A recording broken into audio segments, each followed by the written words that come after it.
SC ಮತ್ತು ಎಸ್ಟಿಗಳಿಗೆ ಅನ್ಯಾಯ ಮಾಡ್ತಿದೆ ಎಂದು ಇವತ್ತಿಗೂ ಎಸ್ಸಿ ಎಸ್ಟಿಗಳ ಅಭಿವೃದ್ಧಿ ಯಾಕಾಗ್ಲಿಲ್ಲ? ಅದು ವ್ಯರ್ಥವಾಗುವ ಬದಲು 1 ಕೋಟಿ ಎಸ್ಸಿ ಎಸ್ಟಿಗಳಿದ್ದಾರೆ. ಹಣವನ್ನ ಬೇರೆ ಕಡೆ ಬಳಸ್ತಾ ಇಲ್ಲ ಎಂದು ದೊಡ್ಡ ರಾಜಕಾರಣವೇ ನಡೀತಾ ಇದೆ. ಈ 42,000 ಕೋಟಿ ರೂಪಾಯಿಗಳನ್ನ ಸ್ನೇಹಿತರೆ ನಮಸ್ಕಾರ. ನ್ಯೂಸ್ ಲೀಡರ್ ಕನ್ನಡ ವಾಹಿನಿಯ ಮತ್ತೊಂದು ಕಾರ್ಯಕ್ರಮಕ್ಕೆ ತಮ್ಮೆಲ್ಲರಿಗೂ ಆತ್ಮೀಯವಾದಂತಹ ಸ್ವಾಗತ.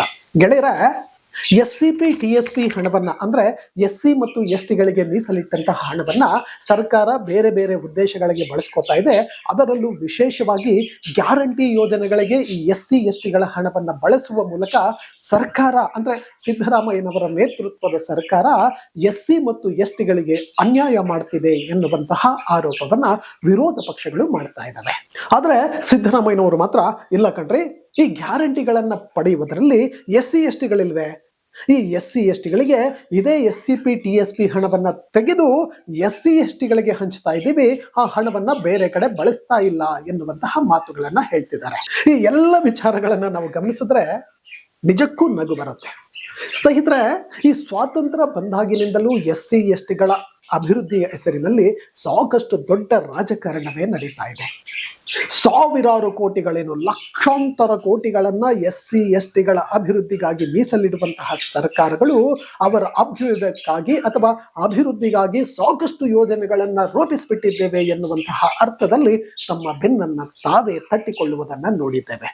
ಹಾಗಾದ್ರೆ ಈ ಸ್ವಾತಂತ್ರ್ಯ ಬಂದು 75 ವರ್ಷವಾಯ್ತಲ್ಲ, ಈ 75 ವರ್ಷದಲ್ಲಿ ಎಷ್ಟು ಲಕ್ಷ ಕೋಟಿಗಳು ಎಸ್ಸಿ ಎಸ್ಟಿಗಳ ಅಭಿವೃದ್ಧಿಗಾಗಿ ಮೀಸಲಾಗಿತ್ತಲ್ವೇ?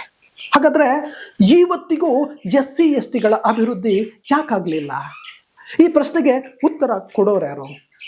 ಅದು ಒತ್ತಟ್ಟಿಗೆ ಇರಲಿ.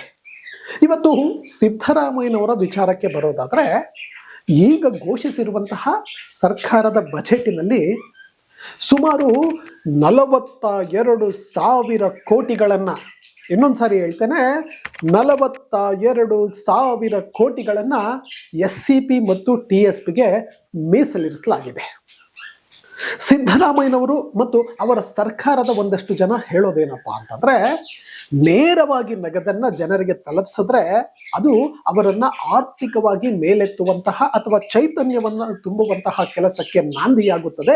ಹಾಗಾಗಿ ನಾವು ಗ್ಯಾರಂಟಿಗಳನ್ನ ಜಾರಿಗೆ ತಂದಿದ್ದೇವೆ ಎಂದು ಹೇಳುವಂತಹ ಸರ್ಕಾರ 2 ತಿಂಗಳಿಗೊಮ್ಮೆಯೋ 3 ತಿಂಗಳಿಗೊಮ್ಮೆಯೋ 4 ತಿಂಗಳಿಗೊಮ್ಮೆಯೋ 2,000 ರೂಪಾಯಿಗಳನ್ನ ಪ್ರತಿಯೊಬ್ಬ ಹೆಣ್ಣು ಮಕ್ಕಳ ಖಾತೆಗೆ ಹಾಕುವಂತಹ ಕೆಲಸವನ್ನ ಮಾಡ್ತಾ ಇದೆ. ಹೌದಲ್ವೇ ಸ್ವಾಮಿ? ಅದ್ಭುತವಾಗಿ ಯೋಚಿಸಿ ಜನರಿಗೆ ನೇರವಾಗಿ ಹಣವನ್ನ ತಲುಪಿಸುವ ಮೂಲಕ ಅವರ ಅಭ್ಯುದಯಕ್ಕೆ ನಾವು ಕಾರಣವಾಗುತ್ತಿದ್ದೇವೆ ಎನ್ನುವಂತಹ ಮಾತುಗಳನ್ನು ಹೇಳ್ತಾ ಇದ್ದೀರಲ್ವೇ? ಹಾಗಾದ್ರೆ ಒಂದು ಕೆಲಸ ಮಾಡಿ, ತಾವು ಎಸ್ಸಿ ಎಸ್ಟಿಗಳ ಅಭಿವೃದ್ಧಿಗಾಗಿ ಸುಮಾರು 42,000 ಕೋಟಿಗಳನ್ನ ಈ ಬಜೆಟಿನಲ್ಲಿ ಮೀಸಲಿಟ್ಟಿದ್ದೀರಲ್ವೇ? ತಾವೇ ಮಾಡಿಸಿರಬಹುದಾದಂತಹ ಜನಗಣತಿಯ ಒಂದಷ್ಟು ಹೊರಬಂದ ಅಂಶಗಳ ಪ್ರಕಾರ ಈ ರಾಜ್ಯದಲ್ಲಿ ಸುಮಾರು 1 ಕೋಟಿ ಎಸ್ಸಿ ಎಸ್ಟಿಗಳಿದ್ದಾರೆ. 1 ಕೋಟಿ ಎಸ್ಸಿ ಎಸ್ಟಿಗಳಿಗೆ ತಲಾ 42,000 ಕೋಟಿಗಳನ್ನು ತಲಾ ಹಂಚುತ್ತಾ ಹೋದ್ರೆ ತಾವು ಒಬ್ಬರಿಗೆ 42,000 ರೂಪಾಯಿಗಳನ್ನ ಕೊಡಬೇಕಲ್ವೇ? ಅಂದ್ರೆ ಈ ರಾಜ್ಯದ ಪ್ರತಿಯೊಬ್ಬ ಎಸ್ಸಿ ಅಥವಾ ಎಸ್ಟಿಗೆ ತಾವು ಮೀಸಲಿಟ್ಟಿರುವಂತಹ ಹಣ 42,000 ರೂಗಳು. ಹೌದಲ್ವೇ? ಹಾಗಾದ್ರೆ ಒಂದು ಕೆಲಸ ಮಾಡಿ, ಅಲ್ಲಿ ಇಲ್ಲಿ ಯಾಕೆ ಸ್ವಾಮಿ ಪೋಲಾಗಬೇಕು ಹಣ? ಪ್ರತಿಯೊಬ್ಬ ಎಸ್ಸಿ ಎಸ್ಟಿಗಳಿಗೆ 42,000 ರೂಪಾಯಿಗಳನ್ನ ಅವರ ಖಾತೆಗೆ ಜಮಾವಣೆ ಮಾಡಬೇಡಿ. ಉದಾಹರಣೆಗೆ ಒಂದು ಮನೆಯಲ್ಲಿ 4 ಜನ ಇದ್ರೆ ಎಷ್ಟು ಸ್ವಾಮಿ? ಸುಮಾರು 2 ಲಕ್ಷ ರೂಪಾಯಿಗಳು ಒಬ್ಬ ಎಸ್ಸಿ ಅಥವಾ ಎಸ್ಟಿಯ ಮನೆಗೆ ತಲುಪುತ್ತೆ. ಆ 2 ಲಕ್ಷ ರೂಗಳನ್ನ ಇಟ್ಕೊಂಡು ಅವ್ರು ಯಾವ್ದಾದ್ರು ವ್ಯಾಪಾರ ಮಾಡ್ಲಿ. ಸುಮ್ಮನೆ ಎಸ್ಸಿ ಮತ್ತು ಎಸ್ಟಿಗಳ ಹೆಸರಿನಲ್ಲಿ ಯಾಕೆ ಸ್ವಾಮಿ ರಾಜಕಾರಣ ಮಾಡ್ತೀರಾ? ಮಾನ್ಯ ಸಿದ್ದರಾಮಯ್ಯನವರೇ, ತಾವು ಪದೇ ಪದೇ ನಾನು ಅಹಿಂದ ಪರ ಇರುವಂತಹ ನಾಯಕ ಅಂತ ಹೇಳ್ತೀರಲ್ವಾ? 42,000 ಕೋಟಿಗಳನ್ನ ಎಸ್ಸಿ ಮತ್ತು ಎಸ್ಟಿಗಳಿಗೆ ಮೀಸಲಾಗಿಟ್ಟಿದ್ದೀರಲ್ವೇ? ಹಾಗಾದ್ರೆ ಇನ್ನೊಂದು ಗ್ಯಾರಂಟಿಯನ್ನ ಘೋಷಿಸಬೇಡಿ, ಎಸ್ಸಿ ಮತ್ತು ಎಸ್ಟಿಗಳ ಗ್ಯಾರಂಟಿ. ತಾವೇ ಗ್ಯಾರಂಟಿಗಳ ವಿಚಾರದಲ್ಲಿ ಹೇಳುವಂತೆ ಪ್ರತಿಯೊಬ್ಬ ಹೆಣ್ಣು ಮಗಳಿಗೆ 2,000 ಕೊಟ್ರೆ ಅವಳು ಆರ್ಥಿಕವಾಗಿ ಅಭಿವೃದ್ಧಿ ಆಗ್ತಾಳೆ, ತನ್ನ ಸಂಸಾರವನ್ನ ನಿರ್ವಹಿಸಿಕೊಂಡು ಹೋಗುವಂತಹ ಶಕ್ತಿ ಆಕೆಗೆ ಬರುತ್ತದೆ ಎನ್ನುವುದು ತಮ್ಮ ವಾದವಾದ್ರೆ, ಈ 42,000 ಕೋಟಿ ರೂಪಾಯಿಗಳನ್ನ ತಲಾ 42,000 ರೂಗಳಾಗಿ ಪ್ರತಿಯೊಬ್ಬ ಎಸ್ಸಿ ಮತ್ತು ಎಸ್ಟಿಗೆ ಕೊಟ್ಟುಬಿಡಿ ಸ್ವಾಮಿ. ಒಂದು ಮನೆಯಲ್ಲಿ 4 ಜನ ಇದ್ರೆ ಸುಮಾರು 2 ಲಕ್ಷ ರೂಪಾಯಿಗಳು ನೇರವಾಗಿ ಒಬ್ಬ SCಯ ಮನೆಗೆ ತಲುಪ್ತು ಅಂತ ಇಟ್ಕೊಳ್ಳಿ. ಆಗ ಅದನ್ನ ತನ್ನ ಕುಟುಂಬದ ಶ್ರೇಯೋಭಿವೃದ್ಧಿಗಾಗಿ ಬಳಸ್ಕೊಂಡ್ರೆ ಆ ಒಂದು ಕುಟುಂಬದ ಅಭಿವೃದ್ಧಿ ಆಗುತ್ತಲ್ವೇ? ಹೀಗೆ ಪ್ರತಿಯೊಂದು ಕುಟುಂಬಗಳು ಅಭಿವೃದ್ಧಿ ಆದ್ರೆ ಇಡೀ SC/STಗಳು ಅಭಿವೃದ್ಧಿ ಆದಂಗಲ್ವೇ? ನೀವು ಕೊಡಲ್ಲ. ಯಾಕೆ ಗೊತ್ತಾ? ಯೋಜನೆಗಳು ಕೇವಲ ಘೋಷಣೆಗಳಿಗೆ ಮಾತ್ರ. SC/ST ಹಿಂದುಳಿದವರು ಅಥವಾ ಇನ್ನಿತರರ ಹೆಸರಿನಲ್ಲಿ ತಾವುಗಳು ಹಣ ಮಾಡಲು ಅಥವಾ ತಾವುಗಳೇ ನಾವು ಒಂದಿಷ್ಟು ಕೋಟಿ ರೂಪಾಯಿಗಳನ್ನ ದಲಿತರ ಅಭ್ಯುದಯಕ್ಕಾಗಿ ಮೀಸಲಿಟ್ಟಿದ್ದೇವೆ, ಕೊಟ್ಟುಬಿಟ್ಟಿದ್ದೇವೆ ಎಂದು ತಮ್ಮ ಬೆನ್ನನ್ನ ತಾವೇ ತಟ್ಟಿಕೊಳ್ಳಲು ಈ ರೀತಿಯಾದಂತಹ ಕಣ್ಣುರಿಸುವ ನಾಟಕಗಳನ್ನ ಆಡುವಂತಹ ಇಂಥ ಸರ್ಕಾರಗಳು ಇರುವವರೆಗೂ SC/STಗಳಿಗೆ ಇನ್ನು ಲಕ್ಷಾಂತರ ಕೋಟಿಗಳನ್ನ ಇನ್ನು 100 ವರ್ಷ ಮೀಸಲಿಟ್ಟರು ಅವರ ಅಭ್ಯುದಯ ಸಾಧ್ಯವೇ ಇಲ್ಲ. ಇದು ಸತ್ಯ ಅನ್ಸಿದ್ರೆ ದಯಮಾಡಿ ಪ್ರತಿಯೊಬ್ಬ SC/STಗಳು ಇದನ್ನ ಸರ್ಕಾರಕ್ಕೆ ತಲುಪುವವರೆಗೂ ಶೇರ್ ಮಾಡಿ. ನಿಮ್ಮ ಖಾತೆಗೆ 42,000 ರೂಪಾಯಿ ಬಂದ್ಬಿಡ್ಲಿ. SC ಮತ್ತು STಗಳಿಗೆ ಮೀಸಲಾಗಿರುವಂತಹ 42,000 ಕೋಟಿಗಳು ಎಲ್ಲೂ ವ್ಯರ್ಥವಾಗದೆ ನೇರವಾಗಿ ನಮಗೆ ಬಂದ್ಬಿಡ್ಲಿ ಅಲ್ವೇ?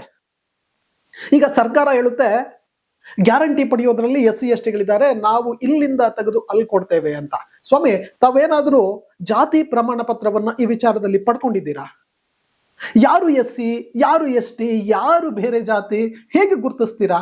ನಮ್ಮ ಹಣವನ್ನ ತೆಗೆದು ಬೇರೆಯವರಿಗೆ ಕೊಡುವ ಮೂಲಕ ನಿಮ್ಮ ಬೆನ್ನನ್ನ ನೀವೇ ತಟ್ಟಿಕೊಳ್ಳುವುದನ್ನ ಬಿಟ್ಟು ನಿಮಗೆ ನಿಜವಾಗ್ಲೂ ಮಾನ್ಯ ಪ್ರಿಯಾಂಕಾ ಖರ್ಗೆರವರೇ, ಮಾನ್ಯ ಮಹದೇವಪ್ಪನವರೇ, ಮುನಿಯಪ್ಪನವರೇ, ಪರಮೇಶ್ವರ್ರವರೇ ಹಾಗೂ ಅಲ್ಲಿರುವಂತಹ ಬಹುತೇಕ ದಲಿತ ನಾಯಕರೇ, ನೀವು ಕಾಂಗ್ರೆಸ್ ಪಕ್ಷ ದಲಿತರ ಪರ ಎಂದು ಬಂಬಡ ಬಾರಿಸಿಕೊಳ್ಳುವುದೇ ನಿಜವಾದ್ರೆ, ನಿಜವಾಗಲೂ ನಿಮ್ಮ ಪಕ್ಷ ದಲಿತರ ಪರವಾಗಿದ್ರೆ ನಮ್ಮ 42,000 ರೂಗಳನ್ನ ನಮಗ್ ಕೊಟ್ಬಿಡಿ ಸ್ವಾಮಿ. 1 ವರ್ಷ ನೀವು ರಸ್ತೆ ಮಾಡಬೇಡಿ, ಹೇಗೂ ಮಾಡ್ತಾ ಇಲ್ಲ. 1 ವರ್ಷ ಯಾವುದೇ ಅಭಿವೃದ್ಧಿ ಕೆಲಸಗಳನ್ನ ನಮಗಾಗಿ ಮಾಡಬೇಡಿ, ಹೇಗೂ ಮಾಡ್ತಾ ಇಲ್ಲ. ನಮ್ಮ ಮಕ್ಕಳಿಗೆ ತಾವು ಸ್ಕಾಲರ್ಶಿಪ್ ಕೊಡ್ತೀನಿ ಅಂತಿದ್ದೀರಾ, ನೀವು 42,000 ಒಬ್ಬೊಬ್ಬರು ಕೊಟ್ಬಿಡಿ, ನಮಗೆ ಸ್ಕಾಲರ್ಶಿಪ್ ಬೇಡ. ಯಾವುದೇ ಯೋಜನೆಗಳು ನಮಗೆ ಬೇಡ ಸ್ವಾಮಿ, ನಮಗೆ 42,000 ರೂಪಾಯಿ ಒಬ್ಬೊಬ್ಬರಿಗೆ ಕೊಟ್ಬಿಡಿ. 42,000 ಕೋಟಿಗಳನ್ನ ಹಂಚಿಬಿಡಿ. ನಮ್ಮ ಕುಟುಂಬದ ಶ್ರೇಯೋಭಿವೃದ್ಧಿಯನ್ನ ನಾವು ನೋಡ್ಕೋತೇವೆ. ಬರುವ ಬಜೆಟ್ ನಲ್ಲಿ ಇನ್ನೂ ಒಂದು 50,000 ಕೋಟಿಗಳನ್ನ ಮೀಸಲಿಟ್ಟು ಅದನ್ನೂ ನಮಗೆ ಕೊಟ್ಬಿಡಿ. ಪ್ರತಿ ವರ್ಷ ಹೀಗೆ ಹಂಚುತ್ತಾ ಹೋಗ್ಬಿಡಿ. ಖಂಡಿತವಾಗಲೂ ಪ್ರತಿಯೊಬ್ಬ ದಲಿತರ ಕುಟುಂಬಗಳು ಉದ್ಧಾರ ಆಗೇ ಆಗುತ್ತೆ. ಹೌದಲ್ವೇ?